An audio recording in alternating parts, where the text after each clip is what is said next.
Hello, Star Wars Galaxy of Hero players. Andy Shorto here. I'm going to do a top 10 list, and this is going to be the top 10 non-Galactic Legend, non-tank characters to take to Relic 9.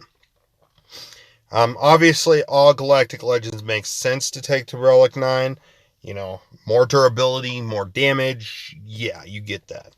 But I'm going to talk about other characters that I could see making a way to Relic 9 to make them more durable, more annoying, just all around more annoying, and more effective in various squads. So I'm going to start off with number 10 with both Nest and Wampa. They're really similar to each other. Like me, I've been working on Wampa. I still need to work on Nest's mods and see if I can snag more tenacity out of her. I'm pretty sure I can get her up to 180 tenacity. Like, Wampa's getting really close to that. But I'm also trying to work on Wampa's speed. But, yeah, Wampa and Nest are really good. You make them more tanky. They're, slot them in a team they're meant to be slotted in. And they're going to just, walk around the opponent. Plus, I do this in 3v3 all the time. But in 3v3, save them for offense. Because there's a lot of times, well, at least I'm in early Division 2. I still only have one GL, so I guess that makes the matchmaking, kind of works in my favor, hopefully. Even though I've faced someone with 3 Galactic Legends. But having these characters, solo some teams out there, like if someone decides to throw Ewoks, a weak Rebel team, that's going to allow you to just sit there solo those teams. They're going to be able to be soloed, and you'll be able to just, be like, yes, save some banners, gain some banners, save some characters, gain maybe a banner or two, and let's move on. That's just the way I see it. Granted, they're very low. Number 9 is Thrawn, just because you want him, more durable, especially when he's holding someone fractured. You want him to just sit there and have as much durability as possible. Just so that he can last while he keeps that character fractured. Even though, yes, he was nerfed, he's still a really good character to counter things. Some people probably start throwing him on defense. I say no, don't do that, ever. He is still very handy. Like, I use him with Treya, the Sith Triumvirate, to face Padme squads. Until I get a good Padme counter, except I won't get that until probably after I get a good General Grievous counter, and that would be the Bad Batch. Because I want to do that 4-man Bad Batch setup. Take characters to Relic 4 or 5, and then just, solo the Bad Batch that way. Or 4-man General Grievous. Number 8, Mon Mothma.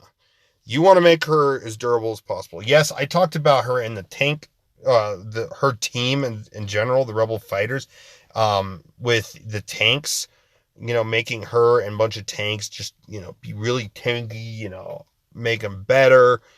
So Mon Mothma, you're making her more durable so you have a lot more health and offense and damage, and protection to pull, combine together to pull from to just make the team more durable.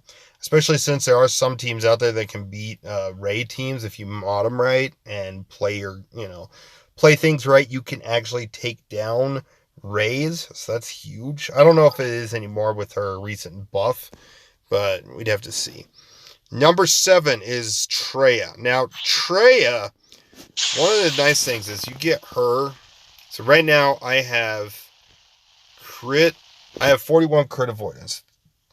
Between 35% of the mod and then 6% from her mastery. And then if you slap her up to Relic, you take her to Relic 9, and then you throw her under her own lead, you're going to get her up to 96% crit avoidance. With a crit arrow, her lead, and her mastery, 96% crit avoidance. That's huge. As well as you just making her more durable. Because a lot of the times you want Treya, she's kind of a plug and play with her isolate. But she's also really good to counter those bug teams, those Mon Mothma teams, and a few other various teams out there. Padme teams. And if you make her really tanky, her team does really well making her tanky. And that's kind of the same with Nihilus. If you do invest in the Sith Triumvirate to Relic 9, if you wanted to for the heck of it because you like it, more power to you. If you're a whale, more power to you. But, they're definitely lower on the list than a lot of other characters. You definitely want, like, characters like Cat up there and stuff like that. But, yeah, you want these characters, if you do, make them tanky, make them, Sith Triumvirate's just a control team up until, that's why I love Thrawn with that team, is because there's more control. I get more protection recovery. So it's nice. Number 6, 3 of the best healers in the game. Barriss Offee. Well, there's a 4th, but we'll talk about him in a bit. But Barriss Offee, Jolee, and Old Daka. Barriss, just because, she has high health, and then she has her unique where if you critically hit, she's going to recover. So if you can get her health really up there, she's going to be hard to deal with. You're going to have to do like 50, 70,000 damage to just really do damage without critically hitting. And so if you critically hit by like 10,000, well, she's just going to heal a bunch back, a lot of health back, and she's going to be hard to kill. So you got to make sure you're doing the right amount of damage based on 20% of her max health. And then Jolee, you make him as durable as possible for Jedi Revan teams, especially since Jedi Knight Revan teams with Jedi Master Luke are beating, and Jolee are beating Jedi Master Kenobi teams with the Cat combo. So you got yourself, you want him to revive, you want him to heal, you want him tanky, and you still do want a lot of tenacity on him for crit avoidance and stuff. Because I kind of went that way, tenacity and all that.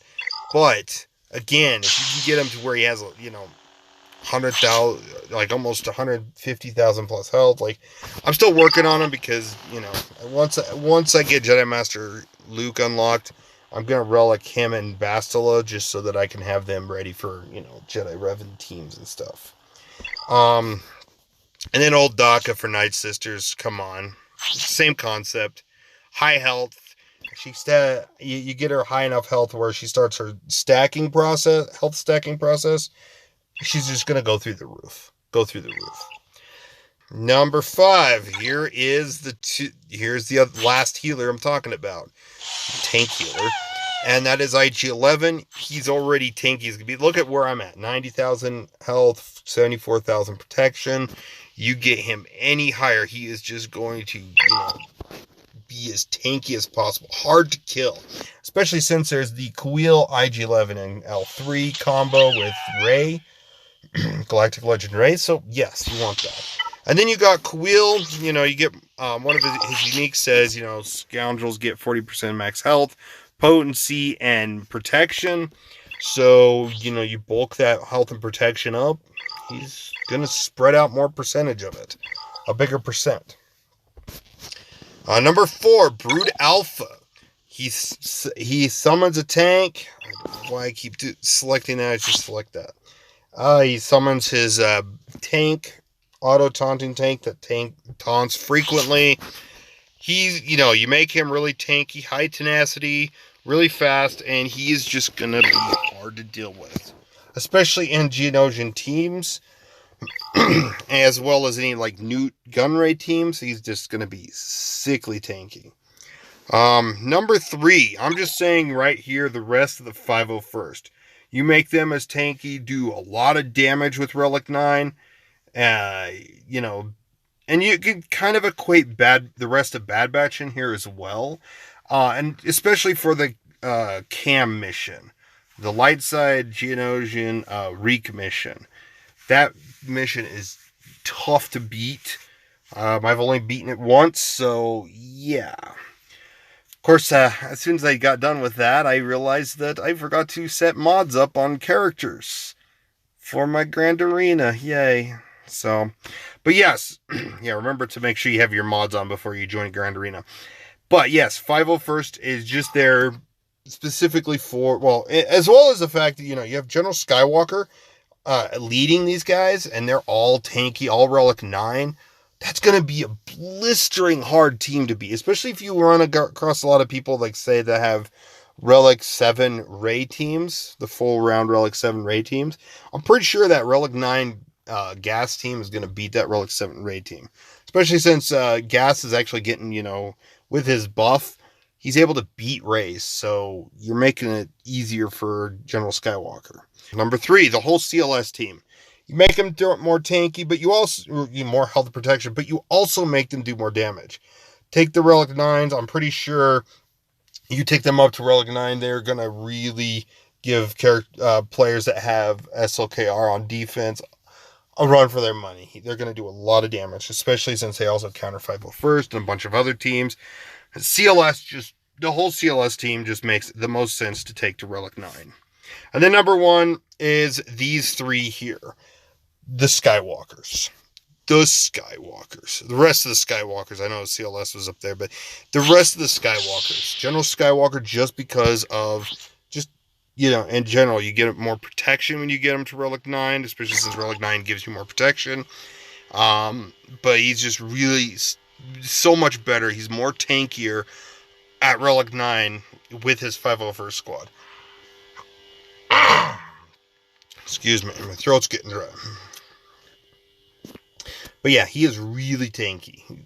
More tanky with 501st. Plus, he's going to do a lot more damage under like a Jedi Revan or Jedi Master Luke team. So there's that. Jedi Knight Anakin, you're making him harder to kill, as well as you're going to have him hitting a lot harder under Padme teams, as well as if you use him with Jedi Master Kenobi. And then, of course, Jedi Knight Luke for Jedi Master Luke teams, as well as Jedi Revan teams, and his own leadership teams. You make him tanky, he's going to be hard to deal with. Can't wait to take him to Relic 7, but that's not till I get Relic 8 on Piet. But yes, that is my list. I could be wrong on some. Just let me know in the comments below, what characters am I missing? Which order would you put these guys in? Thanks for watching. I really appreciate all those watch videos make, and you guys have a phenomenal day.